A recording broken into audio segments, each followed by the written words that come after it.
예, 가석방 없는 종신형제 얘기는 안 하려고 그랬는데 자칫 이게 인권 문제를 떠나서 우리 이번에 한동훈 장관께서도 이제 원세훈 전 국정원장 가석방 했잖아요. 근데 그걸 시비하려고 그런 게 아닙니다. 그런데 가석방 제도라는 것이 엄연히 법률상의 제도이고 그것이 갖는 가치가 굉장히 큽니다. 왜? 인간은 교정하면 교정할 수 있다는 그러한 철학에서 기초하는 거거든요. 그래서 갇힌 자들을 한번 되돌아보라. 갇힌 자들이 당연히 뭐 대중적으로 파퓰리즘으로 놓고 보면 범죄를 저질러서 갇혀진 사람들을 절대로 석방하지 않는 것, 생명을 앗아가는 사형, 또는 절대로 석방되지 않는 종신형 없는 가석방, 대중적으로는 환영을 받습니다. 그러나 엄연히 전 세계적으로 가석방 제도는 있고 우리나라도 활성화돼 있고 교정 능력이 점점 고도화돼 가고 있고 교정 행정이 잘 발전되고 있고 그렇기 때문에 자칫 가석방 없는 종신형 제도가 가석방 제도 자체의 가치를 폄훼할 가능성이 있다. 그런 측면에서 좀 우려를 얘기합니다. 답변은 나중에 혹시 한동훈 장관이나 우리 법원행정처장께서 혹시 하실 말씀 있으면 해주시고요. 법안 2로 우리 존경하는 정정식 의원이 대표 발의한 이 법안에 대해서는 이의가 있습니다. 정면으로 고발인의 이의신청권, 경찰 수사에 대한 고발인의 이의신청권 법안이 있으니 그때 한번 제대로 형사소송법적인, 형사법적인 어떤 논쟁을 하기로 합시다. 근데 제가 일소이가 아니기 때문에 이 문제를 일단 제기를 합니다. 첫째, 이것은 결정 없는 사건 탈취입니다. 마치 공소 없는 법원의 재판과도 같습니다. 공소시효가 한 달이라는 임박했다는 이유로 경찰이 어떠한 처분이나 결정이 없이 사건을 가져가겠다는 거거든요. 이런 법률은 없습니다. 차라리 정면으로 고발인의 경찰 수사에 대한, 경찰 처분에 대한 이의신청권을 정면으로 다룹시다. 두 번째,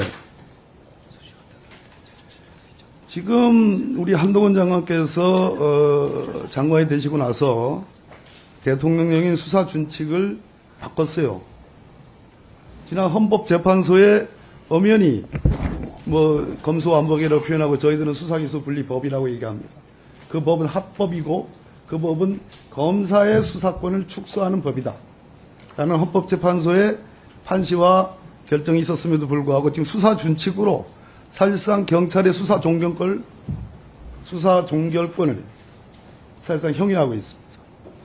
보안 수사 요구라든지 재수사 요청이라든지 시한을 정한다든지 또는 언제까지 그 시한을 재수사 요청에 대해서 시한을 지키지 않는 경우에는 가져다가 검사가 수사할 수 있게 한다든지 또는 보안 수사 요구를 경찰이 전담하는 것을 지금 검사와 분담을 하게 한다든지 이런 모든 것들이 사실상 경찰의 수사 종결권을 뺏는 겁니다.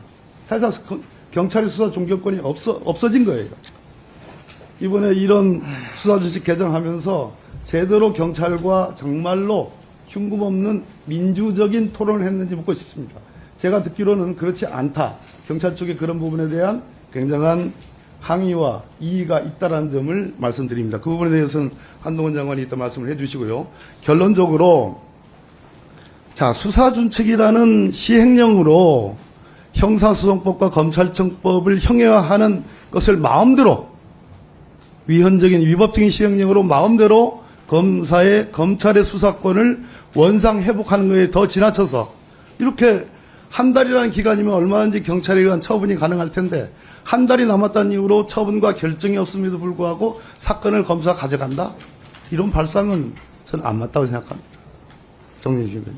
뭐 정진식 의원님이 답하라는 얘기는 아닙니다만 이 부분에 대해서 아까 제가 가석방 없는 종신형제에 대한 장관님과 우리 법원 행정처장님의 의견 또 지금 방금 제가 얘기한 정준식 의원 법안에 대한 견해를 조금씩 짤막하게 말씀해 주시죠. 어차피 일소위에서 논의할 지금 말씀하신 거는 상당히 정책적으로 서로 토론의 부분이라고 저는 생각하고요. 다만 첫 번째 가석방 문제에 대해서는 이렇게 또 생각할 필요가 있습니다. 지금 이제 많이 얘기되는 것이 예방 효과, 교화 효과 이렇게 언론에서 많이 나오지 않습니까?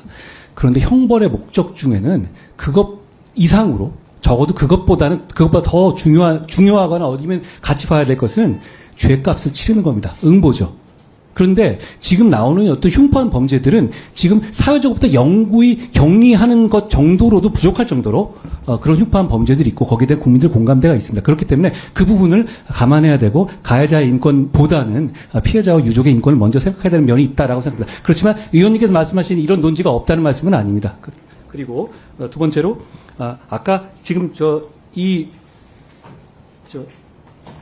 정조식 의원님 그 법안을 보면은 그게 제가 낸 법안은 아닙니다만 제가 그냥 견해를 말씀드리면 사건 탈취라고 말씀하셨는데 우리 법에는 이런 경우가 많이 있습니다.